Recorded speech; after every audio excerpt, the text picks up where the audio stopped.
Tough as Nails is back once again, and we are ready to talk about the latest batch of episodes from this weekend, episode 5, episode 6, and back with us, we are here with the great Jessica Liese. Jess, how are you? I'm doing great, Rob. I heard we're going to be doing some packing, stacking, tracking. We'll probably be talking about that shellacking from episode 5. Yes.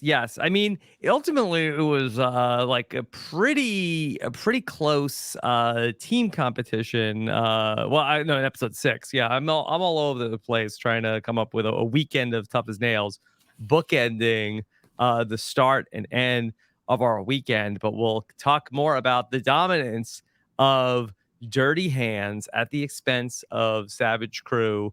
And yeah, it's just Jess and I here so far. We're waiting for Mike Bloom to join us. Oh wait, hold on. Yes, okay, it's Mick Broom. That's right. My name's Mick Broom. I'm in custodial services. I heard you want to bring me on for a podcast.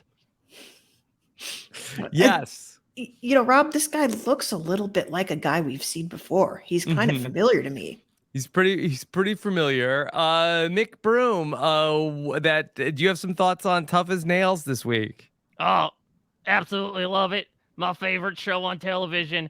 I do 500 burpees the entire time the show runs. It'll get me on there. Mick Broom will sweep up the competition. Yeah, so Mick Broom, I'm so interested to know why you're here and why you're here this week. Well, as we know, these challenges were all about getting dusted and dirty, and I'm here to tell Paul it's okay to get dirty sometimes. It's okay to get stuck on a rock. It's okay to fall off a balance beam. That's what we do in custodial services. Okay. Well, Mick, it's so nice to have you here for this week's Tough as Nails recap. Did you have anything in particular you wanted to say about these episodes? Well, the one thing I'd like to say is you were totally fooled. It wasn't Mick Broom. I can't believe it. You all got so You should fooled. have seen How the look on about our them faces. apples? My Yes. God, they're as delicious as some nice ambrosia apples. The looks on your faces. I'm doing well. Doing well. Yeah, that was it took me a second to figure out where we were going with this, Mick. But yeah, we opened up episode 5 with somebody Incognito. And am I supposed to know who this person actually is? Is this Martin Short doing another character? Could you imagine? You know, it is the weirdest thing, though. Like, you're going to bring Martin Short into your show, and then you're going to put some other person, arguably, objectively less famous than Martin Short. Well, she is a Jill of all trades, to be fair. I mean, it's fair. Like, in the Tough as Nails world, I don't know who's more famous here, but you're going to put that person incognito. You're going to put Leah incognito when you had Martin Short, Man of a Thousand Disguises, right there. First off, Lee Cognito, please. But yeah, this was so silly, and I love it. I would have failed this 100%. Even if I had, known every pore on Leah's skin. I feel like the amount of paraphernalia she was wearing just felt like there was so much distraction going on. I definitely would have fallen for it.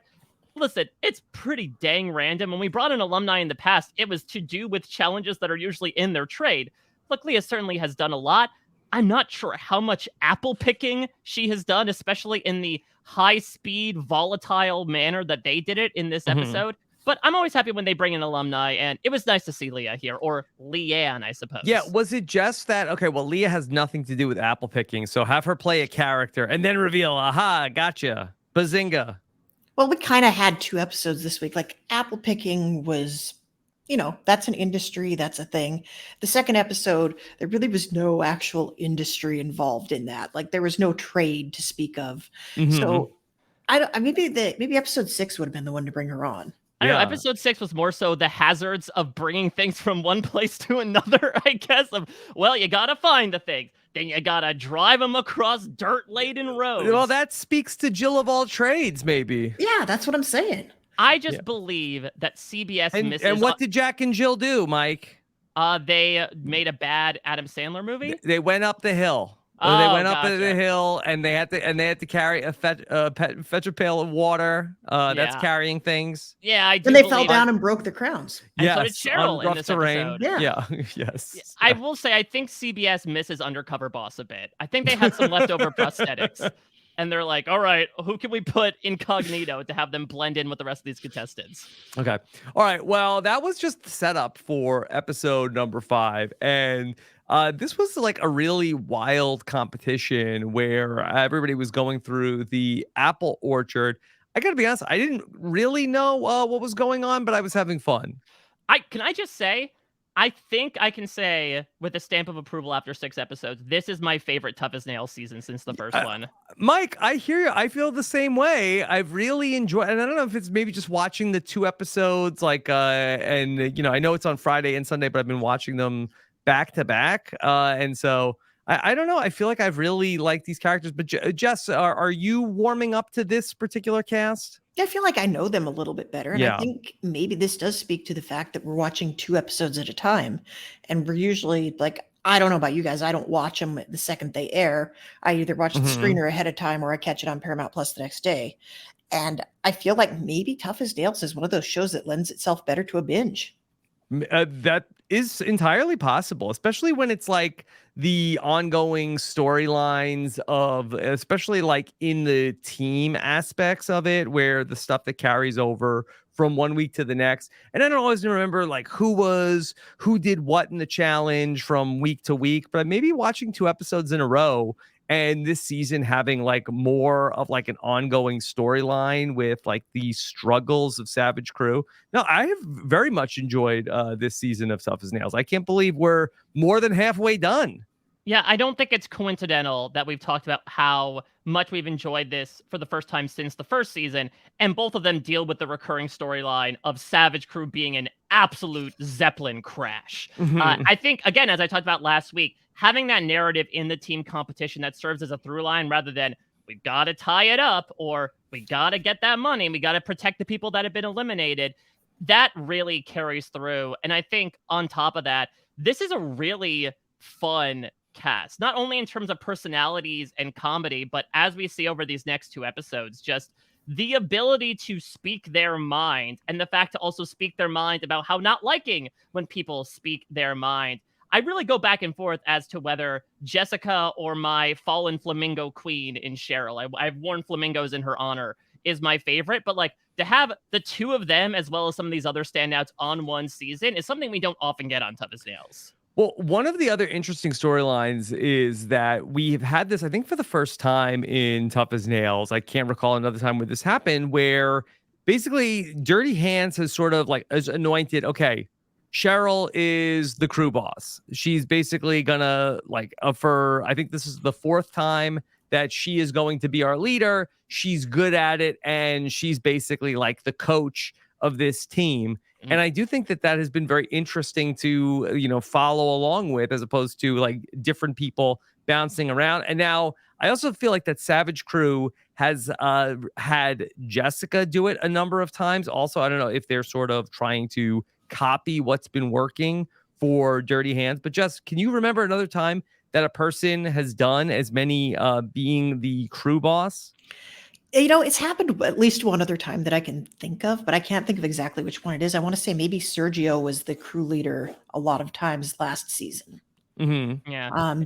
But I'm not sure specifically. We'd have to defer to our Tough as Nails data wonks to come up with that. Yeah. And she's been very successful. That's the thing, is they vocalize in the 5th episode, right? Like, if it ain't broke, don't fix it. And it's really interesting considering that when we talked with Phil back in season 1, we sort of asked, is there a sort of invisible rule of thumb that everyone has to be crew boss at least once? And Phil said, no, you can do it however you want to. You can draw straws, you can look at the job at hand. And it seems like Dirty Hands really adopted this motto of, despite one of their team members branding themselves as a jack of all trades, they felt that Cheryl, I think between like her life experience, her general measured way of thinking, would be the one to say, hey, let's take charge of this. Now, I guess the question is next week. So Dirty Hands won last week with Cheryl, barely, but won. But she did lose the individual Yes. competition. Do they feel like that, along with her literal physical handicap, will be enough of a handicap to have her step down? It's also a position that tends to require the least physicality. So I feel like that's also been part of this decision making, where that instead of like her running around, she can sort of just be the person who is like telling everybody what to do. I also feel like that her leadership, I think, was a little sus in the second task that we saw. But she had no problem. Like, you know what I'm doing isn't working. And she turned it over to Carly. And ultimately, Dirty Hands stole a team victory in episode 6. Yeah, that was a really Shoplifted. Yes. Yes, indeed. And that was one of those challenges that, we see it on Amazing Race all the time. So we know what the optimal strategies are, I think, in a way that we usually are way out of our depth on this show. I mean, this is supermarket sweep, is it not? Mhm. To a lack of a better extent. I know that it's not completely gather, the most high value things like we see in that particular show, but it very much is testing your knowledge of the store and the ability to grab things in a very detail oriented manner. All right, well, let's talk about some of the specific tasks that we saw in these episodes. And the apple orchard, really, this was Dirty Hands putting on a clinic as opposed to Savage Crew, where, we just see like it's time after time that Dirty Hands speed check. Okay, let's just have like a very like disciplined plan of attack for this. And Savage Crew is just going to be like just all over the place. And this was a task where it seems like having the much more like regimented approach was the ideal way to approach this task, because ultimately there was 1,000-pound difference and like 1,000 pounds of apples is a lot of apples. Yeah, you never hear about it when there's a total blowout of a challenge. And I think this is going to be something that I'm going to eventually want to ask Phil. Like, are they all really that close? Or the fact that we are putting such a lampshade on it when it actually, you cannot edit around how terribly unclose that was. And he seemed pretty, dramatic about the fact that there was a 1,000-pound, like literal half a ton difference between the two. Mm-hmm. It's pretty amazing. Like, seriously, we don't get blowouts like that every week. Yeah.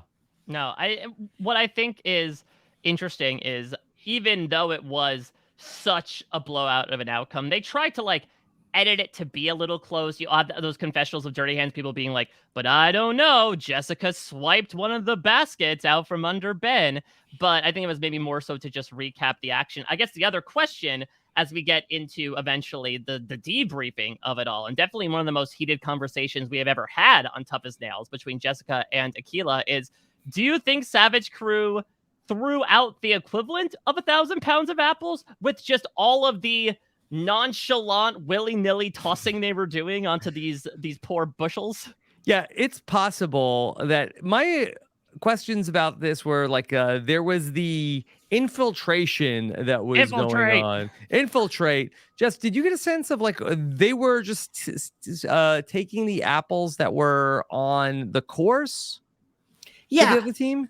Yeah, well, Phil was pretty clear that you could get any apples that were on the course. They weren't like, there were no apple dibs. It was like whatever ones you... Apple dibs are delicious. Yeah, that sounds pretty damn good. Love me some apple dibs. He was pretty clear that you could just take whatever ones you wanted, but sniping them out from in front of people, I think, was what was going on there. And it's like, come on, man. You didn't, if you don't have your hands on it, it's not yours. Yeah, this isn't an attack zone type of thing. And I love this, because also this show celebrates positivity, and it usually is about like a handshake at the end of the day, even when you lose out on a chance of $200,000 in a big truck.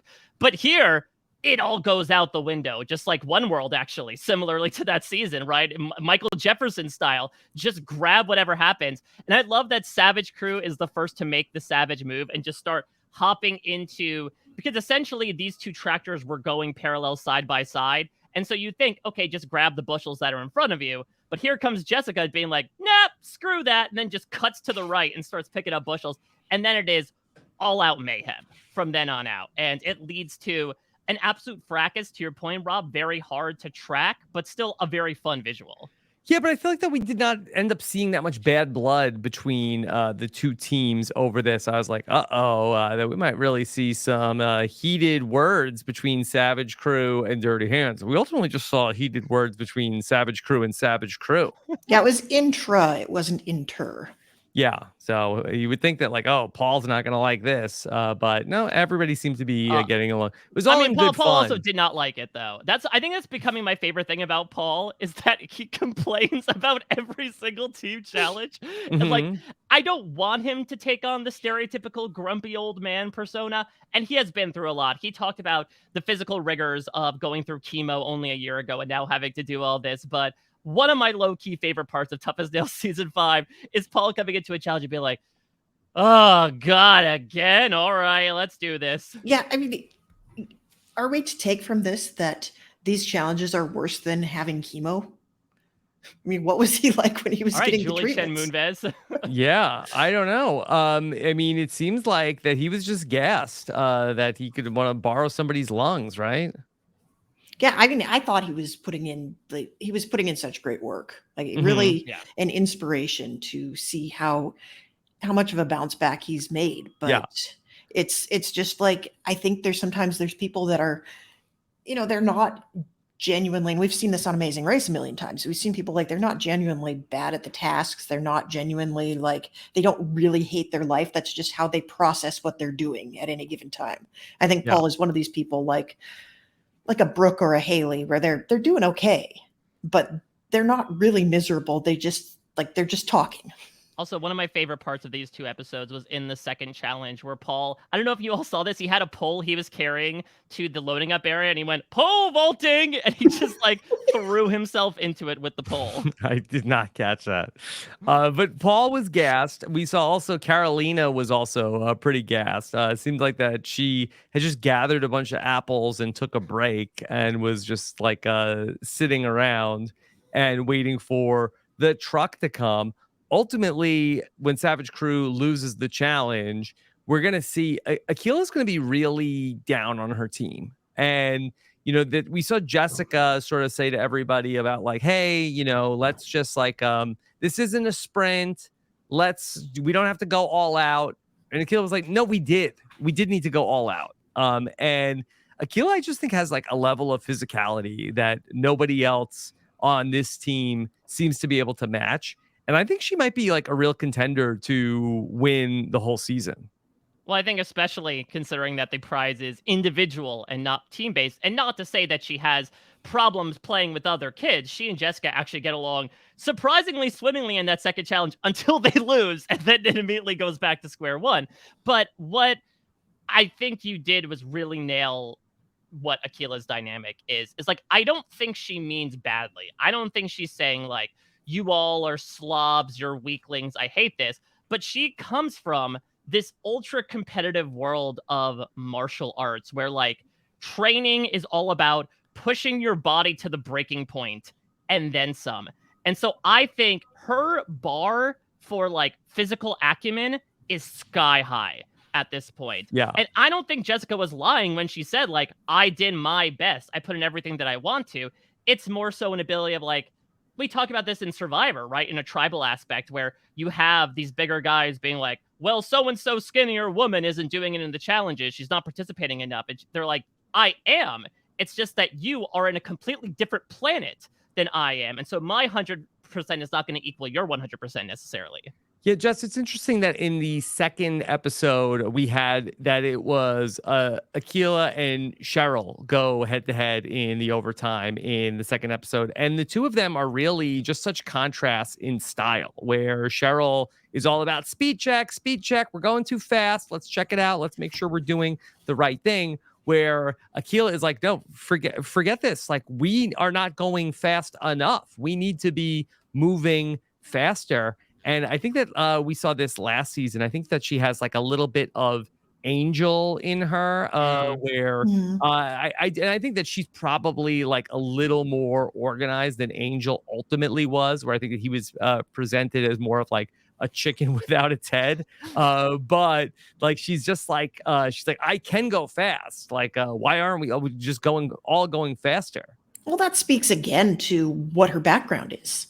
And in a combat sport, you are going as hard as you can, like anything meaningful that you're doing 150% the entire time you're doing it. Like there is no like pausing to think about your strategy. It's like everything is instantaneous. And Angel came from that same background. He was a boxer, he was right? a boxer, yeah. Mm-hmm. And so it doesn't surprise me. And it's also the extra emphasis on, like, Jessica is someone who's trying to convey, like, we did a lot of really good stuff out there, even if we didn't win. And, you could tell she's a mom. But Akila, in that world, that's not how you think about not winning. Like, Mm-hmm. it is much, much more important. And so she really takes it to heart. If, like, it doesn't really matter how close it was or how well you did, or if there were any good moments you can take from, it's like you didn't win, so it doesn't count. Mm-hmm. Yeah. We have seen so much drama from Savage Crew in the damn van this season. And between, we had Paul versus Jessica, and we had, Carolina versus Paul. And we get to this time like Aquila versus Jessica versus Carolina. And it's like really been Mike, they are a Savage Crew. Yeah, and there's Dustin in the back, like, okay, everyone, quiet time for 15 Mhm. minutes, please. Yeah. Yeah, Um, it's a good thing that we kept the damn van cams, because Yeah. like the fact that Phil told us that they almost didn't do that from the jump, that is wild to me. What do you even have a show if you don't have the damn van? It's fantastic. It's like locker room cams, right? Like getting to see these people try to debrief after everything. And like, especially with this type of team where there are so many alphas who are willing to speak their mind, tensions are just boiling to the surface. And then it also interestingly carries into this individual challenge where Jessica's like, okay, Akila thought I wasn't going fast enough. Well, screw you. I'm going to prove that my strategy works. Yeah. We also had a great damn van scene in, I believe it was in the second episode of the weekend, where, Cheryl is like really just, giving everybody like a pep talk about it. And she talks about how, this is like a great time where she's able to like sort of like figure herself out. And even if she doesn't like in 50 years, maybe she didn't always know exactly who she was, or at least wasn't comfortable vocalizing like who she was. Now the world has sort of caught up that it doesn't matter. Who cares? That God, well, was that was Cheryl's personal story bump. But Yeah. yeah. but I thought Yeah. it was beautiful, and like, to be candid, it was a nice reminder to me. I think we have all become obviously very cognizant of how it feels sometimes that the world is going backwards with a lot of stuff that has been put forward by certain people in the past few years. And so it is really nice, especially, a 55-year-old woman coming forward to say, now more than ever, I feel like I can be myself. That wasn't to like disclose any part of her identity whatsoever, but to say, like, back in the day, I never felt essentially comfortable. I felt like I had to be put in a box. And then essentially all the boxes have been broken apart at this point. The apples are spilling all over the place. I'm just trying to be me. I think it's like a fantastic statement of identity that honestly applies to so many people from so many different generations nowadays. Yeah, it's Yeah. like you don't need to put a label on anything anymore. You can just be who you are. Yeah. So really great moment for Cheryl. Let's talk about the individual challenge from the first episode. And this was, a very tough individual challenge where we had to plant these spikes into the ground. Here comes Hugh Drummond. Phil was very taken with Huge Drummond. Huge Drummond? Is that what you said, Rob? Yes. I'm trying to say Hugh Drummond and not call him Huge Drummond. Yeah. I mean, did you see those shoulders? Mhm. It was pretty huge, Drummond. Yeah. Yeah, I mean, we have to like any of the local people who are letting you come on their property and basically waste 2 tons of apples and totally wreck your saplings. Mhm. I mean, we got to give this guy some credit because it was really nice of him to let everybody come up out here. And also, it was nice Yes. to meet an actual person that works in the apple orchard rather than a person in disguise What, pretending to be what if Person he in was like, disguise. "It's me, Roofer Lee. I'm in disguise. There is no huge Drummond. I was inside a big suit." I love this guy too, and I think he was actually one of the rare experts to like have that banter with Phil, or at least consistently vocalize like what people were doing correctly and incorrectly, because that was essentially the entire story of this challenge. And look at Kenji. I feel like Kenji has been very silently running through this competition like he did from the bullies once upon a time. And look, on the surface, this may be a bit of an obtuse connection, but like I was very much reminded of like Yao Man in the opening episode of Survivor Fiji. They can't open the box, and so he just drops the box on its corner to open it up. Here's Kenji being like, I'm not gonna use my arm strength, I'm not even gonna pull a Jessica and like throw my whole body into it. Let gravity do the work, and he Yeah. wins as a result. Well, yeah, I feel like that Kenji, his storyline has been like, and it hasn't always borne fruit, no pun intended, but I feel like that he has always approached every single task of like, I have this other idea about how it should be done. We saw it come up in the individual challenges in episode 6, where he was really, he had his system of like how he wanted to rig up the car. We saw it when he was doing the iron building. He had he has usually a different approach. He marches to the beat of his own drummer, and sometimes, as we saw here, it pays dividends, and other times, he's very vulnerable, I think, to coming in last place when his ideas don't work.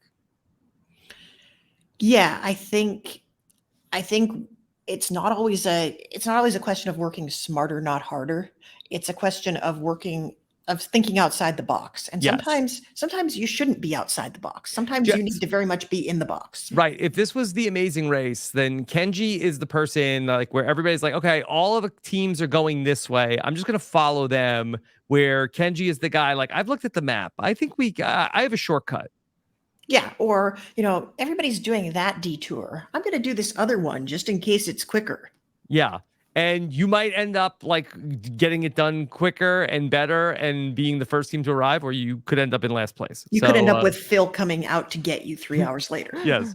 Kenji is high variance, but Yeah. ultimately he's the only person, Mike, that he was like using physics on his side. He's the weight of the pounder. Yeah, I The mean, 25 pounder. it makes sense, right? Like, okay, 25 pounds down on the stake. Yes, you could put your additional weight into it, but you're going to gas out if you're doing what, like 25, 30 of these things. We saw that from Ben, who finishes in a respectable, third place, which I thought the editing was going to make it seem like he would completely gas out at the end and like barely scrape out of overtime. The Ben edit has been interesting, where it feels like several times it gets edited as, Ben might be in trouble this time. And then he does really well. Well, this was very emotional for Ben because he has a real connection to apple orchards, that he was fired up. He got engaged in an apple orchard. That's the whitest thing I've ever heard in my life. Now, how do you like them apples? I guess very much so. He loves them. It was a real, Garden of Eden for Ben and his fiance, as that's where they really decided they were going to live together or have a marriage. So we also had Jessica, who also performed very well in this. She ended up coming in second. Mike, she was doing kind of the alligabler thing. Yeah. I mean, listen, someone who once upon a time dedicated a minute to the veterans and now a veteran herself. Every post was a different person. And luckily they montaged it so it didn't feel like, okay, people didn't feel like they got called out in her acceptance speech. She did not recognize any states, which I think does put her below Gabler, Or unfortunately. dogs. Yeah. Or dogs. Yeah. I mean, we didn't see all of them. We didn't see all of them. Yeah. Except I did love that last one of like, this one's for me, baby. Mm-hmm. So really, it should have been, this one's for you, Akila. F you. I mean, She was thrilled. This really gave me like, she sat in the hotel for like 3 hours the night before thinking about how am I going to put this together? Like, what am I going to bring to this challenge? Like, what kind of bit can I do? She was really Mike Blooming it up there, if you will. Okay. All right. That's why I love her. She's a woman after my own heart. She's very much in that Mike Bloom vein. Okay. Then poor Dustin, who was the first person to finish, and then no, Dustin, you have to go back. And he, for the life of him, could not figure out that his post was showing red.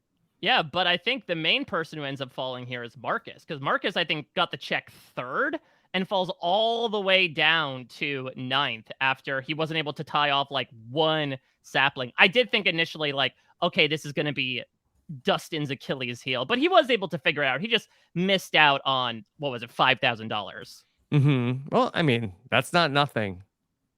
I suppose. But Dustin's been interesting because Dustin won the first challenge with Ben, nearly beat Paul in the second one, bottom 3, then safe, then finished in the bottom in the last heat as well. So Dustin is almost as high variance as Kenji is. Yeah, he's ultimately going to be spared the overtime. Paul also, that he just squeaks through. He's very happy that he ultimately did that. And we're going to see Marcus Jones and Cheryl heading to the OT. We talked about this offline. Marcus Jones is the Groot of Tough as Nails, right? I am Marcus Jones. That's how his famous words to clock out, right? Like, I'm Marcus Jones, and the one thing you're gonna know about me is I'm Marcus Jones. Yeah, I mean, we are sort of like planting things, so I think it's good to have it be, somewhat Groot related. And ultimately, we have, again, on paper, a real mismatch: Marcus and Cheryl. But for Cheryl, this was not a challenge that really needed to be an overtime that involved a lot of physicality. You know what this reminded me of? We're talking about how this is the best season since season 1. This reminded me of the Roofer Lee Michelle showdown. Yes, yeah, the hay bale stacking, yeah. Hay bale stacking, sure. And so this is basically going to be fill up your gallon jugs, and who can fill 4-gallon jugs. And both of them, turns out that you don't want to put too many apples into the grinder, but ultimately it's close, but Cheryl gets it. I have realized, I think Cheryl reminds me a lot of Lunch Lady Denise from Survivor China. In what way? Well, specifically the way that she got literally punchy and nearly destroyed the grinder with her last little batch. Remind me a lot of Denise's aggressive yell when she put the balut in her mouth. Yeah.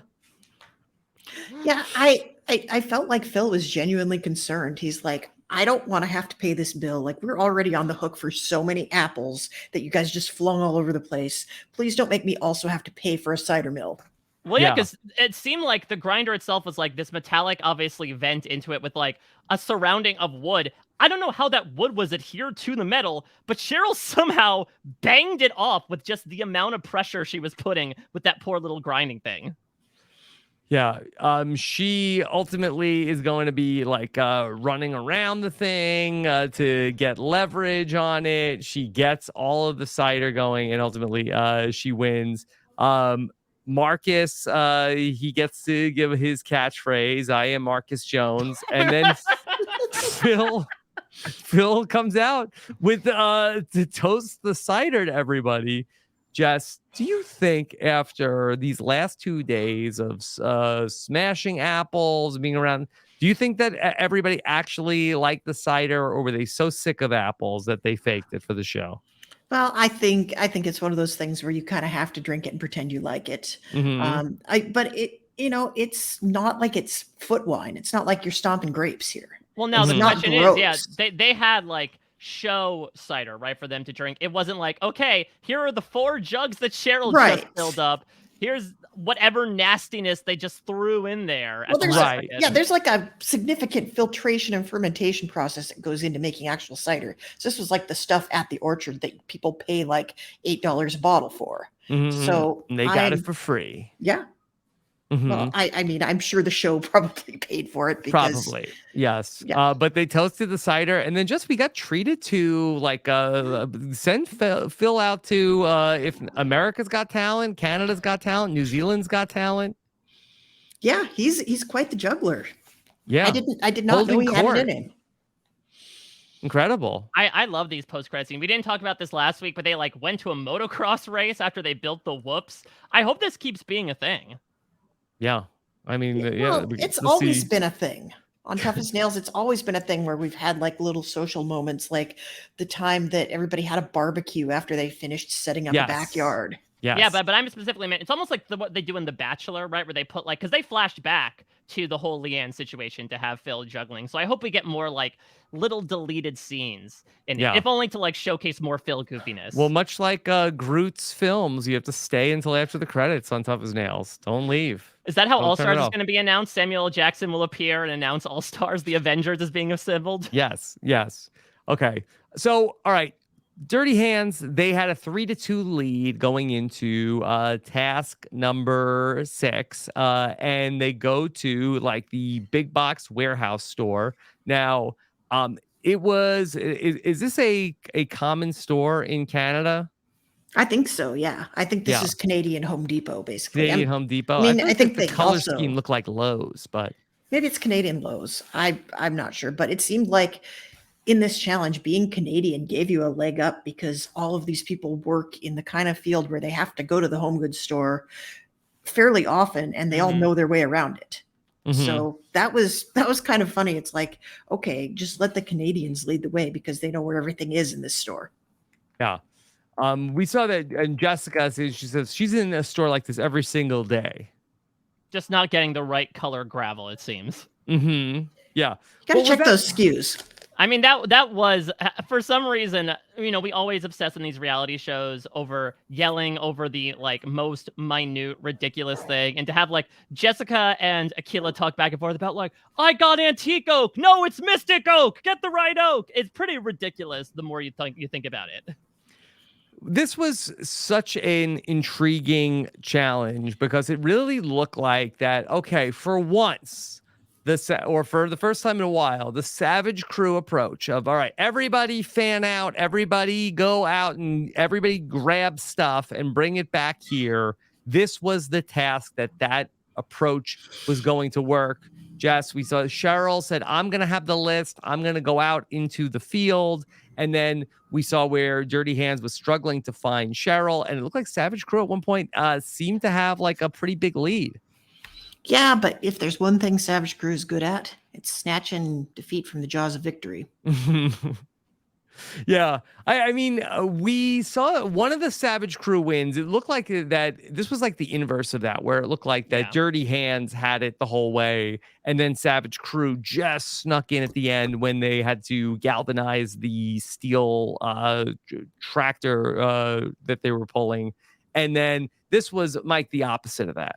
Yeah, and it's really interesting because even when they were trying to institute these two different methods, it was still fairly close. Like Phil did that first check-in and it was, I think, like 33 versus 28. I thought the way it was being personified, complete with the music choices, right? Like this time, to that point, comparing it to the galvanizing challenge, we had like the intense music for Dirty Hands, and Savage Crew had like the dodo music, essentially. Sorry, the opposite way. Dirty Hands had like they don't know what they're doing. They can't find Cheryl because she's running around with the list, which is the reason why you have a secondary location to leave the list. But leave it to Dirty Hands to like check in, realize what they were doing, course correct, which I think has been one of the things they are able to do more so than Savage Crew, and surge ahead, benefit from the fact that Savage Crew missed out on a couple of key items, and win in maybe like one of the closest finishes we have ever seen. Like there is no question about this. They were in the same frame. They were running to the truck at the same time. Dirty Hands won by, I would say, maybe 2 seconds. Okay. I want to talk a little bit about the stove. Jess, should there been some sort of a penalty for breaking the stove in the store? Like, shouldn't that have been part of the thing? And if you break anything, there's a time penalty. Yeah, I feel like you break it, you bought it should have been the rule of the day. I don't know. Like if we're just shopping, if like the three of us are just shopping in one of these places and Mike breaks a stove. Wait, why is it me automatically? Well, am I wrong? No, but still. Like it depends on the object and like the degree to which you're screwing around while it happens. But sometimes they just write it off. Like there's a certain amount of that stuff that gets written off, but there's also a certain amount, like if you break it, you're going to have to pay for it. Now, yeah. I am confused as to how this happened. This thing shattered, like not even spider webbed, disintegrated by a shopping cart running into it. If anything, I am grateful to the skills or lack thereof of Kenji and Yessie, because I don't want to buy that stove anytime soon. I'm going to stub my toe on it, and the thing is going to disintegrate in front of me. Well, it's a certain type of ceramic. You hit it at that angle, and it does just pulverize. Yeah. I mean, that was wild. I thought that really would have been a bigger deal. Yeah, I It's thought like, you had okay, to clean up your moving job on. site. Yeah. Yeah, they should have had to at least clean it up, Jess. Yeah, that's a good point. Yeah, maybe they Like, had to go get back the afterward. broom. I don't know. Yeah. I'm just happy that Cheryl didn't make her way to the stove, or that thing would have just been pounded to pieces by the time she was done with it. Yeah. So yeah, that was a really wild moment. And then ultimately, like, Savage Crew has to give their lead back because they have the wrong things on the checkout line. And then ultimately, Dirty Hands steals one. Right out from under them. Mm-hmm. Yeah. Gotta check those SKU numbers. All right. Do we think Dirty Hands will lock this up next time? Well, yes, but not in the way that we think, because there are 2 episodes next time. The way I could see it is I would see Savage Crew has a win in episode 7, and then Dirty Hands wins in like episode 8 to officially clinch it, and then the rest is sort of just garbage time. Let's see if Savage Crew can get some extra money. Jess, do you think that the Dirty Hands alumni have the champagne on ice ready to clinch it if turns out that Dirty Hands gets one more victory? I mean, are Dirty Hands people really champagne people? I feel What like do they they've have? got Their like hands are just so dirty, they can't even touch a champagne bottle. yeah, they got a case of beer. I They think. got a case of beer ready. They got the beers on ice ready to send to some great memes of Savage Crew struggling to the group chat. Yeah, I would love to be a fly on the wall in that group chat. Yeah. All right. Well, let's talk about the interesting, as Jess referenced to open the show, the packing, the tracking, the stacking, the unpacking here in the challenge. And we had everybody in teams. And Jess, this was interesting that we've gotten this a couple times of like would you like to dance picking a partner sequence. This is so weird. And you can tell, like, the way they edited it, you could tell it went on for way, way longer than we actually got to see. Mm-hmm. And it's just, I've never seen a pairing off situation like that. Like in the past seasons, we've had people, whoever won the last one gets to pair people off for this one or something along those lines, or they'll do it randomly. But this is just like, Yeah. You have to pitch yourself. This is a new vernacular that I'm unfamiliar with. Yeah, I do miss the advantages from the challenge winners last time. I guess the money is now the new advantage of them trying to throw it on there. But yeah, otherwise we get as probably awkward as it was back in the middle school days as well. Where to your point, Jess, I would not be surprised if an inordinate amount of silence was edited out between every one of those pitches where people are just waiting for the next person to go. By far the best part was Phil saying like, Akila, you're the only one that's left. She's like, yeah, I'm going stag. I don't want to do any. If anyone wants to come my way, that's totally fine. I'm sure we'll go to overtime anyway. Yeah, I loved Akila's like total shutdown of this nonsense. Like, why should I have to pitch myself? Do you see what I do in teams? Do you really want that?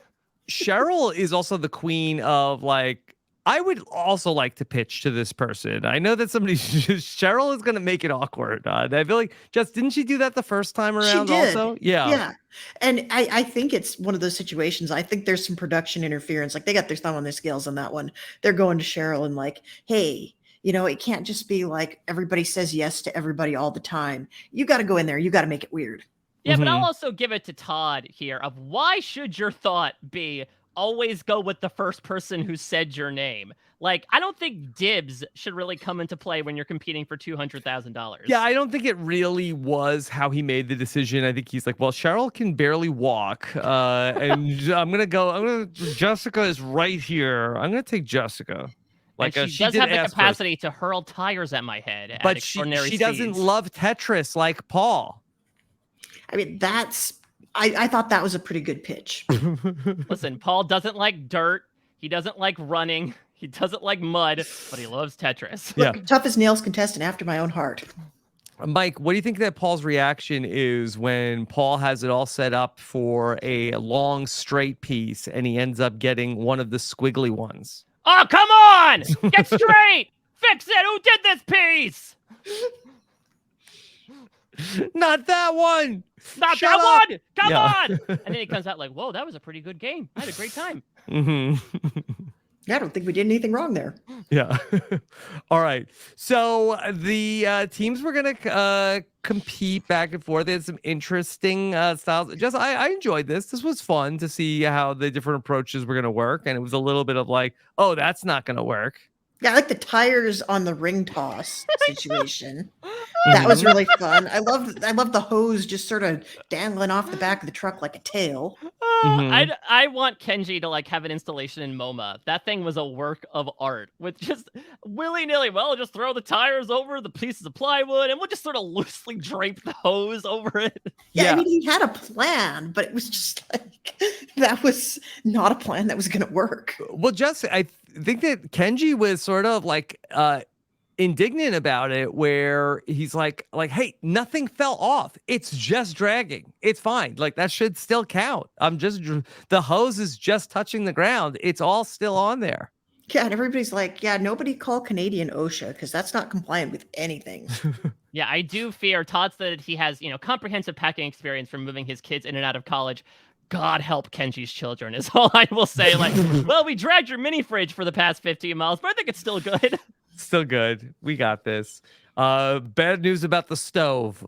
Sorry, kids.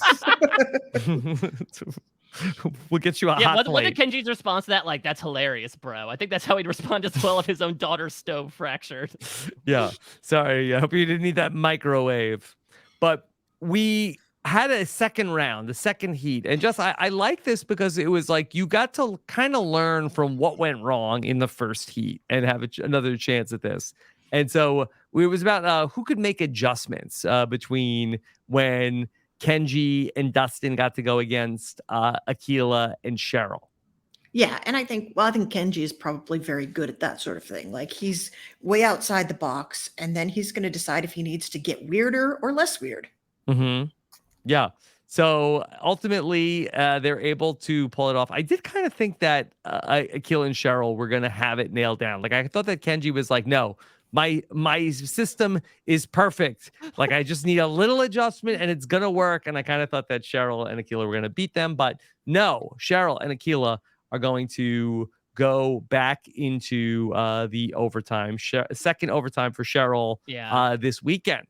I was surprised that Ben and Paul ended up winning. This came out of nowhere because they had the big commercial stinger, right, of like, oh, I got stuck on the hill. I hate hills. But then they were able to like easily pull themselves out and not only beat Akila and Cheryl, but apparently Ton and Jessica as well, who seem to be, from our perspective, flying through the course. And I do think one of my favorite Jessica moments was her just bellowing, "Watch out, Todd!" as she's just errantly throwing tires like they're frisbees at his head.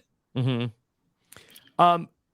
All right, let's talk about the overtime for this second episode where it's Cheryl versus Akila. And Jess, Phil has like a real moment with Cheryl of like, hey, are you sure you want to do this? This is a suicide mission, Cheryl.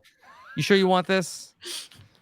Yeah, this was a little bit strange. You don't need to do this, Cheryl. Don't be a hero.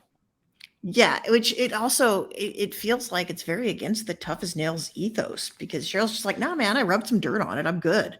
Yeah, but this feels healthier than the Jeff Probst, like, put your body on the line every single second. That's the only way to play this game. It's like, Cheryl, your leg could fall off if you walk the wrong way on this balance beam. Are you really sure you want to do this? Because you are staying in for the rest of the season. Yeah, You're not doing a freight train situation. Part of being tough as nails is understanding the limitations of your physical body. Mm-hmm. It's like, Cheryl, we've crunched the numbers on this. There's a 0% chance you're going to win this overtime against Akila. Do we need to run it? But they gave her the option because what if she had won it? That would have been the greatest story ever, and we would never stop talking about it. Yes, it would have been a great story, but at what cost? Because Cheryl, I did think that was interesting. She's like, no, I'm a team player. Look, I'm not gonna win, but I can't just give up. I gotta wear down Akila. I'm not gonna go easy on a Savage Crew person. I gotta get Akila tired for tomorrow. Yeah, truly, who is the savage person here?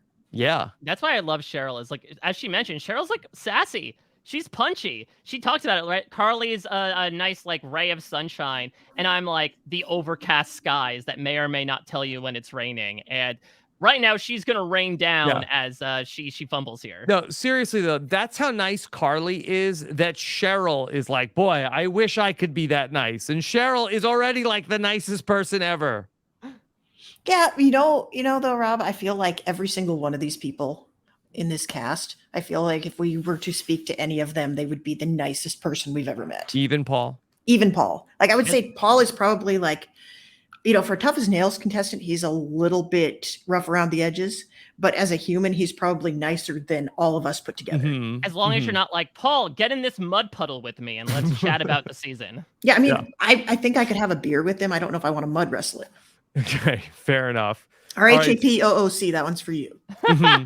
So we go back and forth, and look, it looks like that Cheryl is like holding her own, but then she takes a spill, and she says that it looked worse than it really was.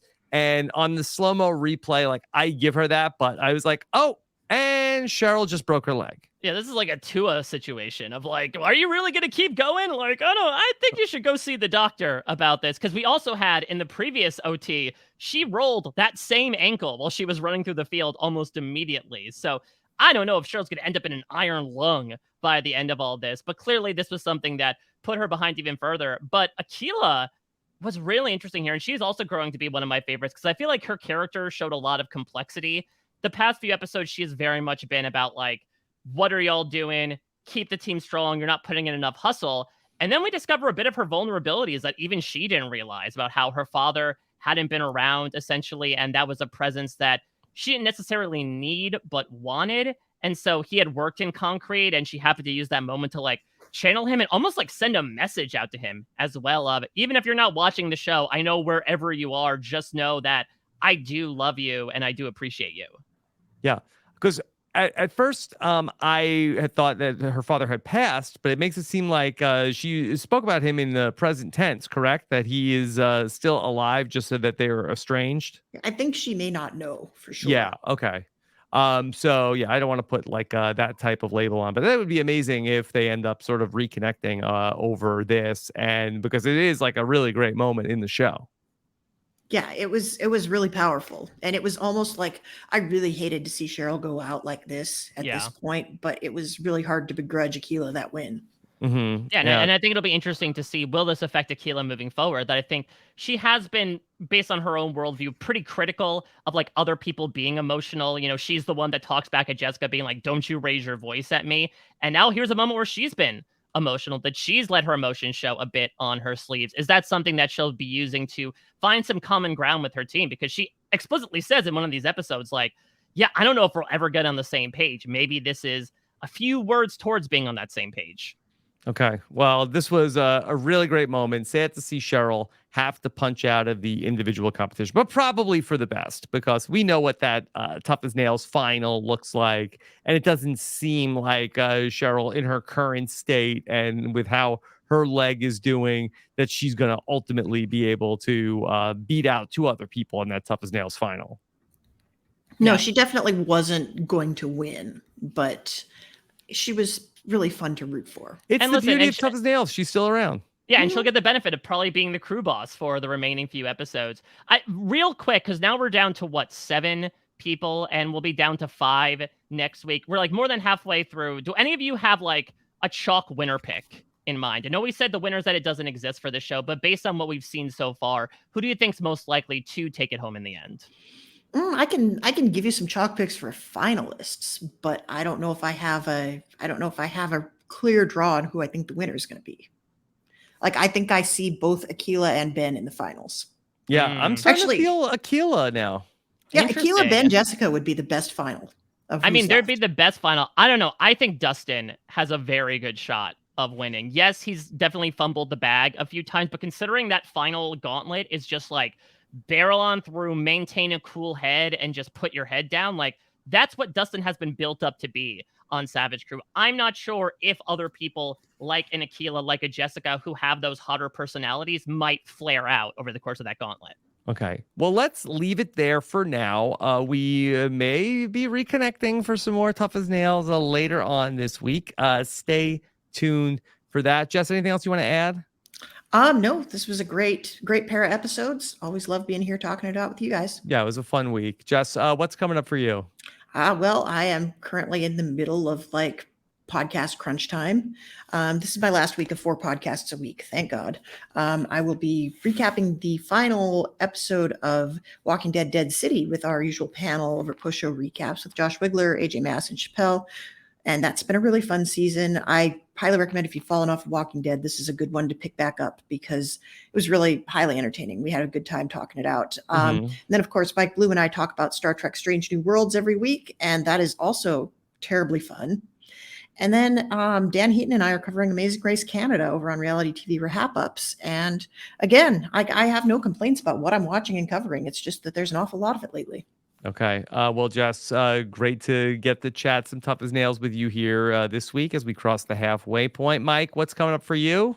Yeah, so Jess mentioned Star Trek. I'm also talking Star Wars with Star Wars Rebels, covering Battlestar Galactica. And then also something that I will, I guess, lightly spoil is that last week I had the great pleasure of appearing on the last regular Big Brother off-season draft podcast where myself, Taryn, Amon, and Lavina drafted famous Big Brother competitions.